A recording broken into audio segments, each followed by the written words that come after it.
Assalamualaikum warahmatullahi wabarakatuh. Yang terhormat penguji UKIN, ujian kinerja PPG dalam jabatan 2023. Perkenalkan, nama saya Muhammad Iksan Rahadian, mahasiswa PPG dalam jabatan 2023, kategori 1 gelombang 2, Universitas Muhammadiyah Surakarta.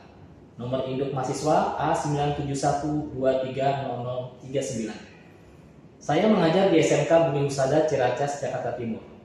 Hari ini Senin 4 Desember 2023, saya akan melaksanakan praktik pembelajaran UKIN di kelas 11 Rekayasa Perangkat Lunak dengan materi penerapan teknologi framework dalam aplikasi web. Mohon saran dan masukan dari Bapak Ibu semua untuk perbaikan pembelajaran berikutnya agar dapat memberikan yang terbaik untuk peserta didik. Demikian, wassalamualaikum warahmatullahi wabarakatuh. Assalamualaikum warahmatullahi wabarakatuh. Waalaikumsalam warahmatullahi wabarakatuh. Alhamdulillahirrahmanirrahim. Gimana kabarnya anak-anak? Alhamdulillah sehat. Baik, hari ini adalah hari Senin ya, tanggal 4 Desember 2023. Kita akan coba melaksanakan kegiatan KBM seperti biasa. Sebelum kita mulai, kita berdoa terlebih dahulu. Siapa yang memimpin doa? Ragil, siapa?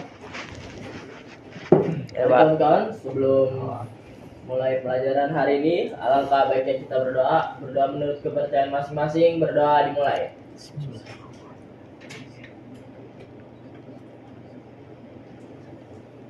Berdoa selesai, memberi salam. Assalamualaikum warahmatullahi wabarakatuh. Waalaikumsalam warahmatullahi wabarakatuh. Selamat pagi.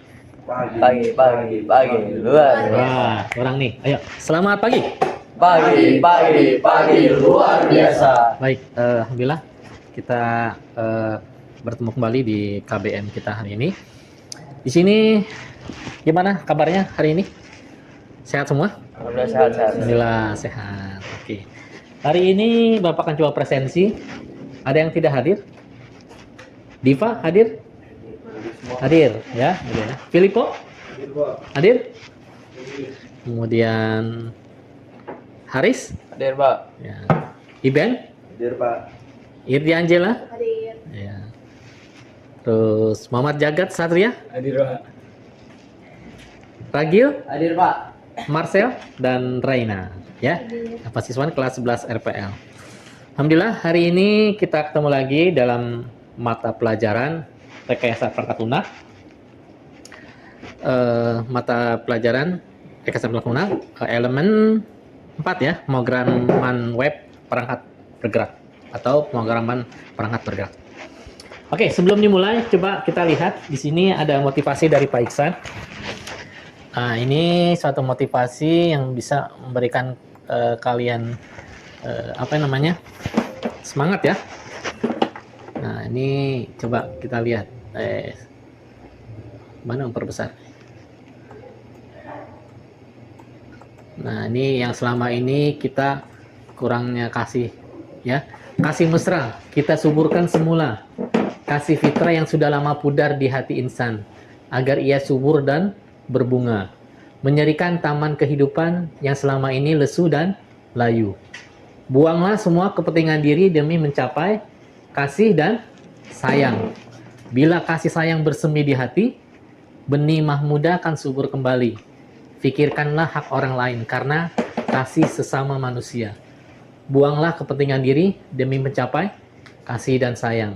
Bila kasih sayang bersemi di hati, benih mahmuda akan subur kembali. Ya. Kira-kira apa nih motivasinya dari syair tersebut? Ada yang bisa? Kira-kira tentang apa? Inti dari syair tersebut. Jangan mementingkan kepentingan diri sendiri. Ego. Ya, jangan mementingkan diri sendiri, ego. Terus apa lagi? Saling mengasihi. Apa lagi? Ya, itu dia. Intinya adalah di judulnya kasih mesra. Ya, kita butuh kasih dan mesra. Semoga dalam pembelajaran ini kita sama-sama saling tepok seliro ya kalau masalah Jawanya, saling berkasih juga seperti itu. Ya, tidak ada kepentingan diri, kita buang jauh-jauh kepentingan diri, sama-sama tujuan terpenting adalah tujuan bersama. Pak Didik mampu menerapkan teknologi framework dalam aplikasi web dengan tepat. Ya. Oke, di sini ada sedikit pertanyaan pemantik. Apa yang Anda ketahui tentang fungsi dari framework? Ya, fungsi dari framework apa? Apakah Anda tahu bagaimana cara menggunakan framework? Berikan contoh perbedaan proyek web tanpa framework dengan proyek web dengan framework. Itu yang akan kita bahas hari ini. Oke?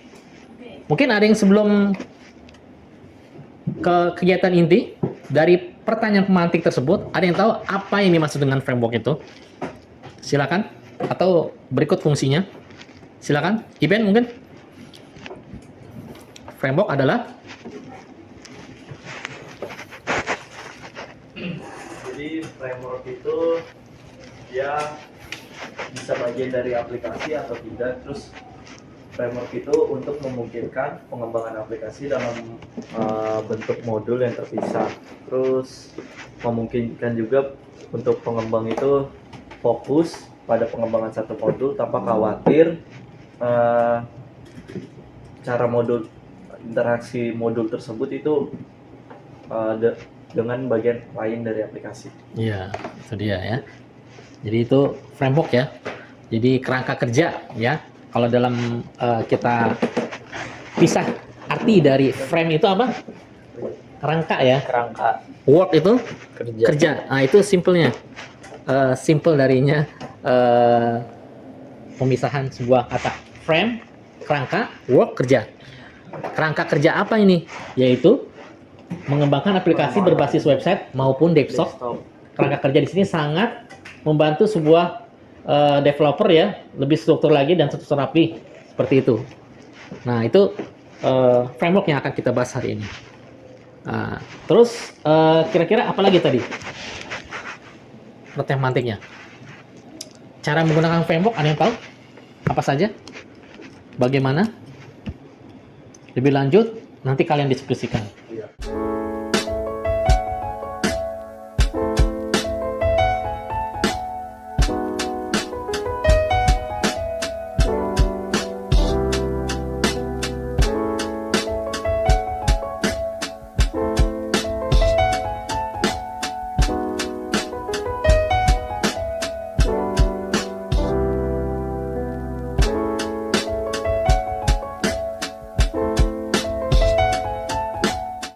Kerangka kerja pemrograman yang mencakup library atau perpustakaan kode, model perangkat lunak atau di sini API. API itu Application Programming Interface dan berbagai elemen lain dapat mempermudah proses pemrograman. Sebuah framework dapat digunakan untuk membangun sebuah aplikasi berbasis website.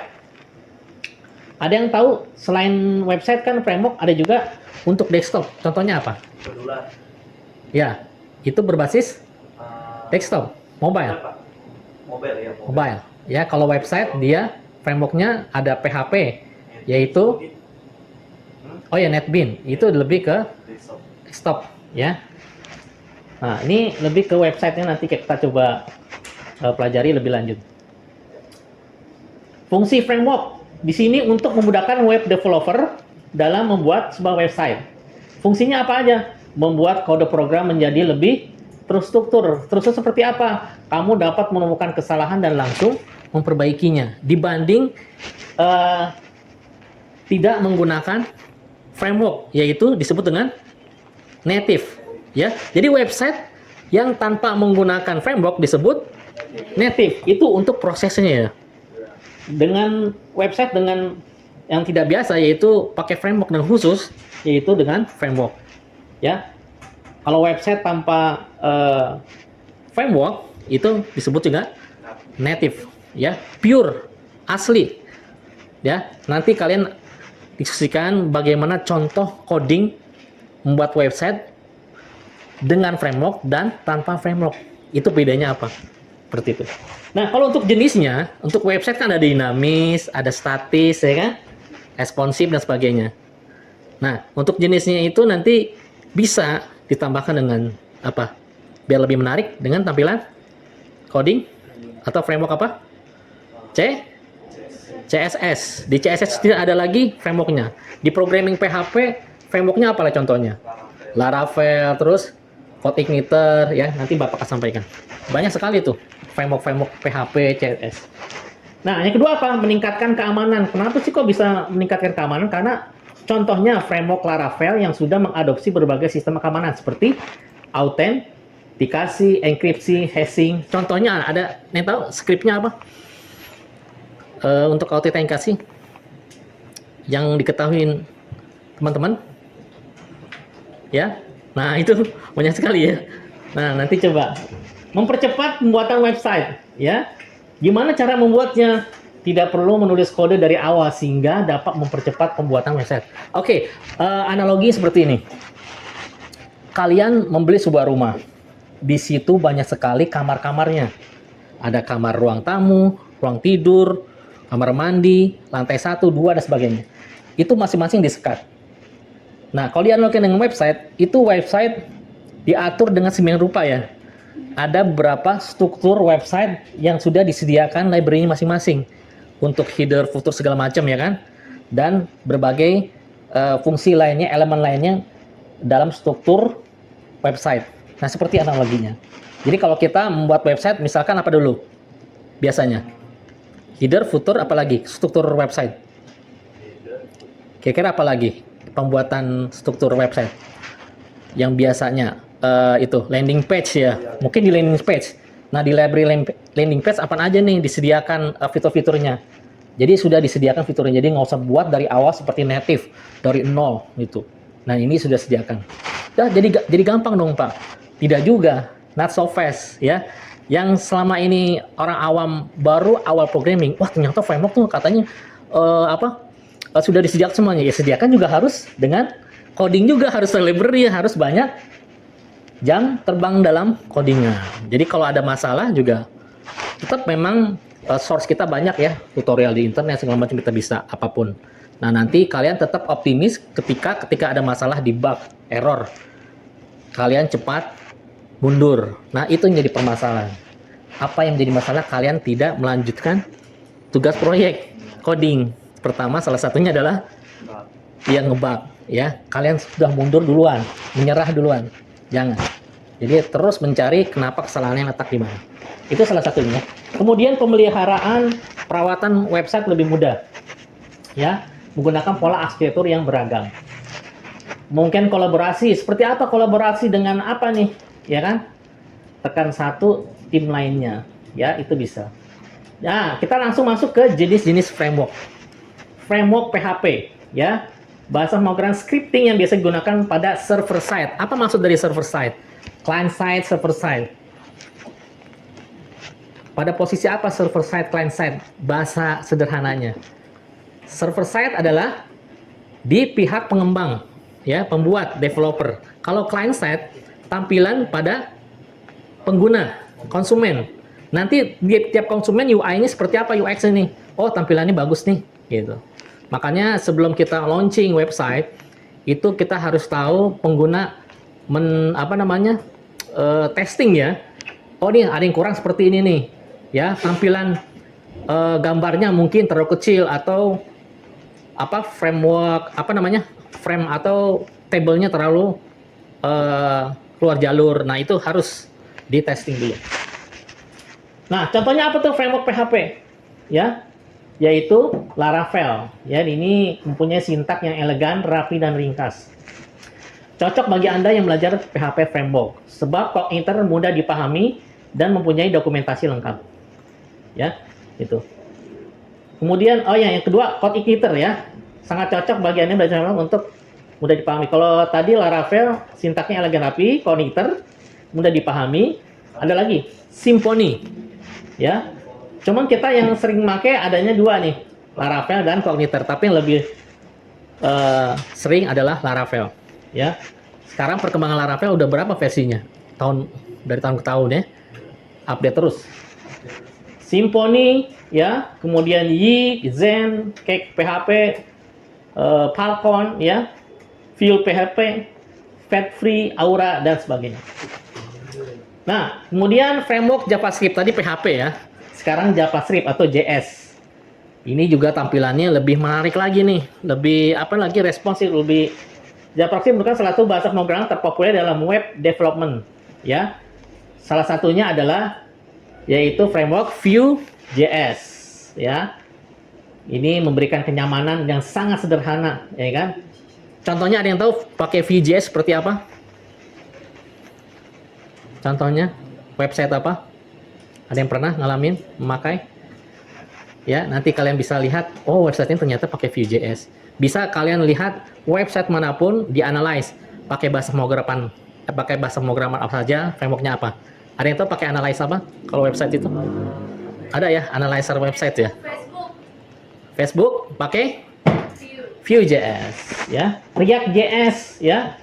Di sini website yang besar nih, biasanya korporat nih ya, perusahaan. Angular, kemudian Ember, Backbone, framework CSS. Nah, yang ketiga adalah framework CSS, ya. CSS di sini cascading style sheet, biasanya dia untuk modifikasi ya, atau membuat tampilan lebih menarik lagi, ya, cantik, ya, ciamik, ya. Nah, CSS apa aja frameworknya? Ada yang tahu? Bootstrap. Nah, itu sering populer ya, menawarkan 9 fungsi dengan elemen desain. Ya, filosofi mobile first. Kemudian Foundation, Bulma, Semantic UI, UI Kit, Material CSS, Milligram, Pure CSS, Tailwind. Nah, ini yang dipakai nih. Tailwind ya. Yaitu ada 2 CSS yang dipakai biasanya. Yaitu dia apa? Tailwind sama Bootstrap ya. Tailwind ini lebih di-customize membuat Anda bisa menghasilkan UI yang cepat dan praktis. Oke. Penerapan framework pada aplikasi web. Ya, dalam modul ini kalian menggunakan framework Laravel ya. Nanti kalian coba instalasi Laravel ya. Menggunakan web server ya. Pakai SAMPP tetap ya, PHP ketika itu jalan Composer, kemudian ada Composer nih. Ini kalian bisa ngeklik ya. Selanjutnya kalian mengorganisasi masalah, yaitu kalian membuat kelompok berdiskusi. Jadi ada berapa kelompok nih? Sudah dibuat kelompok ya? Kelompok 1 dan 2. Kelompok 1 siapa aja? Iben, Raina, Jagat, dan Diva. Kelompok 1 ya, IP. Yang kedua, kelompok 2 yaitu Irdi Angela, Ragil, Filippo, dan Aris. Baik, kalian membuat kelompok, diatur dengan sedemikian rupa. Kalian diskusikan tentang permasalahan. Nah, untuk LKPD, Bapak akan berikan LKPD-nya masing-masing untuk perwakilan aja ya. Perwakilan LKPD untuk kelompok. Bapak kasih ke ketua kelompoknya. Iben. Kelompok 2 siapa? Ya. Diisi untuk LKPD kelompok. Baik, itu saja. Silakan kalian mengatur ruang atau tempat untuk saling berdiskusi. Nanti akan ada presentasi dari teknologi. Baik, itu aja. Silakan.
Assalamualaikum warahmatullahi wabarakatuh. Waalaikumsalam warahmatullahi wabarakatuh.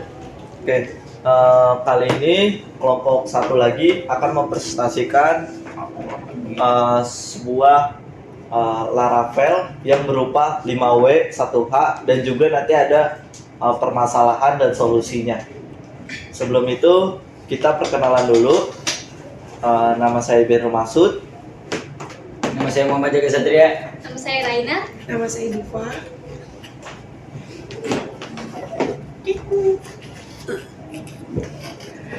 Baik, yang pertama adalah latar belakang Laravel.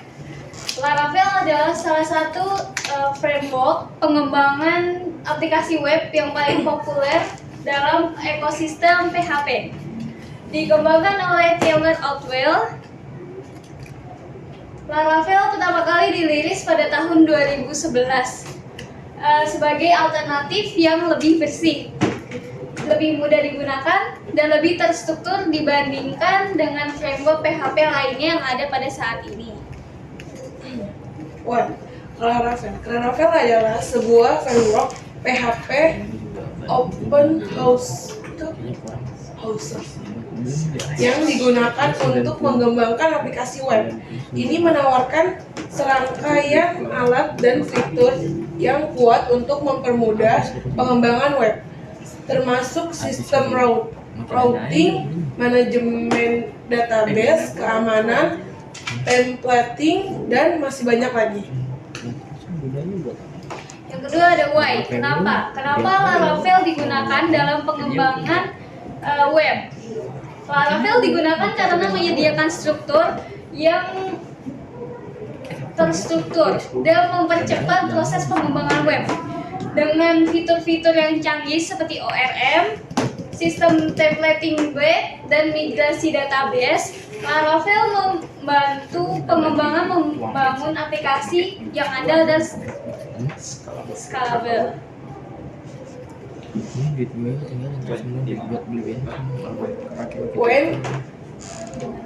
Di mana Laravel diperkenalkan? Pertama kali diperkenalkan oleh Taylor Outwell pada tahun 2011. Sejak saat itu, Laravel telah berkembang pesat dan menjadi salah satu framework PHP yang paling populer di kalangan pengembang web. Web, di mana Laravel digunakan? Laravel digunakan secara luas di seluruh dunia oleh pengembang web untuk membangun berbagai jenis aplikasi, mulai dari aplikasi kecil hingga proyek besar. Framework ini digunakan dalam industri, perusahaan, startup, dan juga oleh pengembang independen. Who menggunakan Laravel. Laravel digunakan oleh pengembang web dari berbagai latar belakang, mulai dari pengembangan yang berpengalaman hingga pemula dalam pengembangan web. Penggunaannya luas di kalangan komunitas pengembangan yang mencari cara efisien untuk membuat aplikasi web yang kuat dan inovatif. Lalu ada how. Bagaimana cara menggunakan Laravel? Pengguna menggunakan Laravel dengan menginstalnya melalui Composer, lalu menggunakan terminal untuk membuat dan mengelola aplikasi. Framework yang menyediakan dokumentasi yang sangat baik serta berbagai alat dan fitur yang mempermudah pengembangan sehingga pengguna dapat fokus pada logika bisnis aplikasi mereka. Nah, ini ada contoh penggunaan atau komen dari Composer yang kalian masukin nanti bakal ke terminal. Nah, kita mulai masuk ke permasalahannya. Sebelumnya kita udah perkenalan dulu 5W1H dari Laravel, terus kita masuk ke permasalahannya. Nah, jadi kita bakal ngangkat dua topik permasalahan, yaitu untuk yang pertama kinerja yang lambat pada aplikasi yang besar. Terus kedua, kesulitan dalam skalabilitas aplikasi. Untuk yang pertama, problemnya kinerja yang lambat pada aplikasi yang besar. Jadi ketika aplikasi Laravel menjadi besar, kinerja aplikasi dapat berpengaruh karena jumlah permintaan server, kompleksitas, logika bisnis, dan manipulasi data yang besar.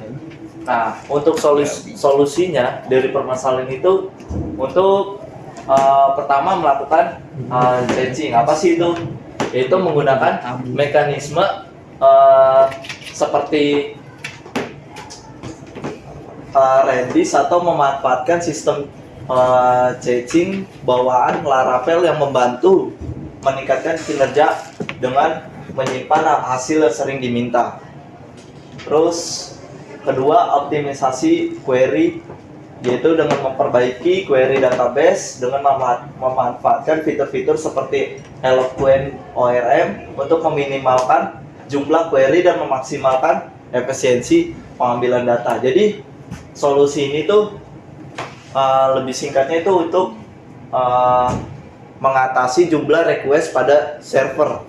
Jadi jika yang kalian sebelumnya udah minta request nih, terus ada request yang sama, nah requestnya itu nggak bakal dibuat baru, tapi ngambil yang udah ada. Jadi untuk meminimalisir permintaan request ke server, jadi aplikasinya lebih ringan lagi nanti. Lanjut. Kedua itu kesulitan dalam skalabilitas aplikasi. Nah, saat aplikasi tumbuh dan mengalami peningkatan jumlah pengguna atau beban kerja, skalabilitas dapat menjadi tantangan. Aplikasi mungkin menjadi sulit dikembangkan dan diubah secara dinamis. Nah, terus untuk solusi dari permasalahan ini yaitu melakukan pemisahan komponen. Maksudnya itu memisahkan komponen-komponen aplikasi menggunakan layanan eksternal dan memanfaatkan prinsip-prinsip arsitektur microservice dapat membantu meningkatkan skalabilitas dan mempermudah manajemen bagian-bagian aplikasi. Terus yang kedua, yang paling sering digunakan yaitu menggunakan layanan cloud. Memanfaatkan yaitu dengan memanfaatkan layanan seperti AWS, Azure, dan Google Cloud yang menawarkan kemampuan skalabilitas otomatis dan infrastruktur yang terkelola dengan baik. Jadi kalau skalabilitas ini kan hubungannya sama aplikasi yang sudah besar. Jadi jika aplikasi kalian sudah besar, pasti ada tantangan yang sulit, yaitu misalnya jumlah request yang banyak, terus mengembangkan aplikasi tersebut jadi lebih sulit karena harus sesuai permintaan user juga. Makanya itu aplikasi yang skalabilitasnya udah besar, dia berubah menjadi dinamis karena harus menyesuaikan dengan permintaan user. Nah, yang paling penting dari solusinya itu yaitu menggunakan layanan cloud.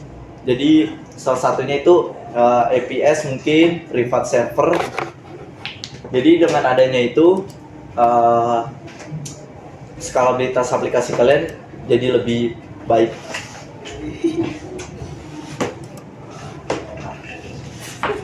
Itu saja presentasi dari kelompok kami. Ada pertanyaan? Perkenalkan, nama saya Ragil dari kelompok 2. Saya ingin bertanya tentang PPT yang tadi. Mengapa framework sering dianggap sebagai pendekatan yang lebih efisien dalam pengembangan perangkat lunak? Oke. Terima kasih Ragil atas pertanyaannya. Jadi saya akan mencoba menjawab ya. Kenapa Laravel itu lebih efisien daripada framework lainnya, intinya gitu kan. Nah, jadi sebelum seperti yang sebelum dijelaskan di PPT, Laravel nih saya jelasin dulu singkat. Setiap framework itu pasti punya kelebihan dan kekurangannya masing-masing. Dan untuk dikatakan Laravel ini terbaik untuk perangkat lunak mungkin enggak juga, tapi dia terbaik untuk website. Nah, ini fitur-fitur yang ada di Laravel, yaitu Object Relationship Mapping, Sistem Templating Blade, dan migrasi database. Laravel juga mempunyai keamanan juga. Dia punya keamanan, dapat membangun aplikasi yang scalable juga kan. Jadi dibutuhkan banyak buat perusahaan-perusahaan karena Laravel ini ngedukung buat scalable. Terus itu aja sih kelebihan dari Laravel yang mungkin banyak dipakai karena dia cocok banget buat perusahaan yang besar. Nah, itu aja. Nama saya Irdi Angela dari kelompok 2. Saya ingin bertanya terkait dengan permasalahan kesulitan dalam skalabilitas aplikasi. Pertanyaannya adalah apa tantangan utama yang dihadapi untuk meningkatkan skalabilitas aplikasi? Terima kasih. Terima kasih untuk pertanyaan selanjutnya dari Angela. Pertanyaannya itu kalau nggak salah kurang lebih tentang apa tantangannya dari skalabilitas itu, skalabilitas Laravel. Nah, sebelumnya kan kita juga udah sempat bahas yaitu tentang kesulitan dalam skalabilitas aplikasi dalam saat menggunakan Laravel. Nah, jadi yaitu tantangan terbesar dari skalabilitas itu yaitu dari namanya aja skalabilitas, jadi kebesaran dari suatu server. Jadi banyaknya permintaan user yang membuat server itu menjadi agak lambat kerjanya. Nah, itu yang jadi tantangan dari skalabilitas. Nah, dari tantangannya itu kami membuat dua solusi, yaitu pertama dengan memisahkan komponen, kedua dengan menggunakan layanan cloud atau APS. Nah, itu jadi tantangan terbesarnya yang tadi saya jelaskan dan solusinya ini. Segitu saja yang bisa saya jawab. Apakah ada pertanyaan lagi? Ya, apa ada pertanyaan? Cukup? Ada lagi? Oke. Mungkin ada kesimpulan mungkin dari kalian, silakan. Atau nutup? Mungkin kesimpulan tentang Laravel bagaimana dan apa? Enggak ada kesimpulan dari sedikit presentasi ini. Kesimpulannya, kalau dari saya pribadi yang sebagai pembawa materi dan kelompok-kelompok saya, yaitu kesimpulannya semoga kalian paham tentang Laravel. Tadi kan kita sudah membahas Laravel, dari apa itu Laravel, kapan dibuatnya, siapa yang cocok dalam menggunakan Laravel, dan bagaimana cara penginstalannya, salah satunya dengan Composer, dan apa permasalahan yang sering terjadi saat kalian menggunakan Laravel. Jadi kesimpulannya semoga kalian paham. Aja. Mungkin sekalian penutup, silakan. Baik, mungkin cukup sekian dari kelompok kami yang sudah kami sampaikan. Kami akhiri. Wassalamualaikum warahmatullahi wabarakatuh. Waalaikumsalam warahmatullahi wabarakatuh.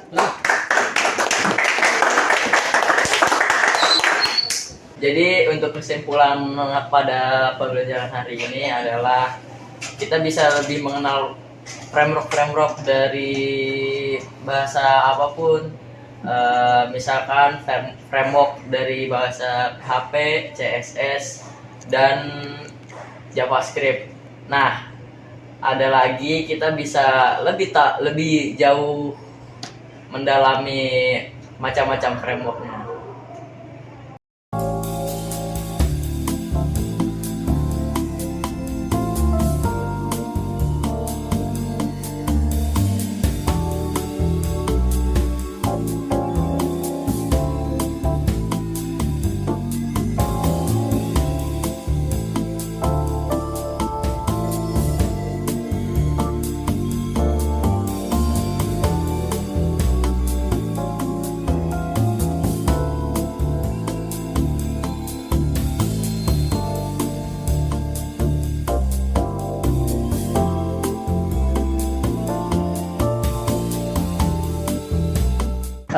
Terima kasih, alhamdulillah kita tadi sudah menyelesaikan presentasi dari kelompok berapa tadi? Kelompok 1 ya, mengenai tentang Laravel, bagaimana apa ya 5W plus 1, 5W plus H plus 1, what, why, where, when, and how, dan bagaimana instalasinya, dan ada permasalahan apa yang terjadi jika instalasinya ya. Kemudian solusinya juga berikut sudah dijelaskan di kelompok 1, dan berbagai pertanyaan juga sudah disampaikan di kelompok 2. ya. Ada 2 pertanyaan dan sudah dijawab dengan baik. Baik, untuk materi pertemuan selanjutnya yaitu tentang routing, ya. Materi yang tentang routing, karena kita dalam 2 jam pelajaran ini belum ketercapaian materi, jadi 2 kali pertemuan untuk materi ini, yaitu instalasi Laravel.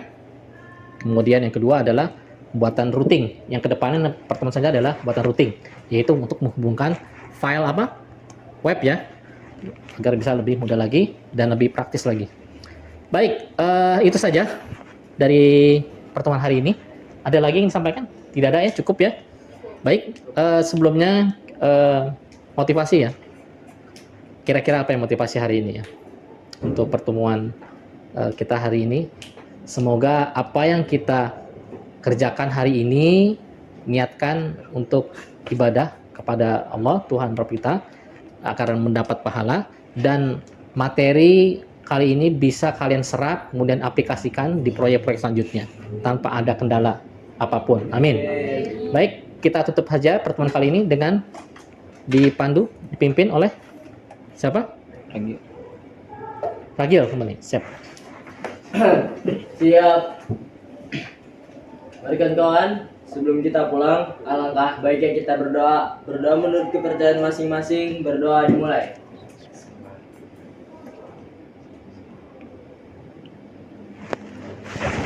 Berdoa selesai, memberi salam.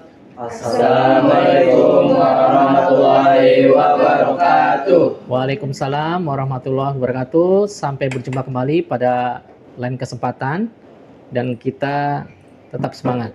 Selamat siang. Siap, siap, siap. Luar biasa. Oke, tepuk tangan untuk kita semua.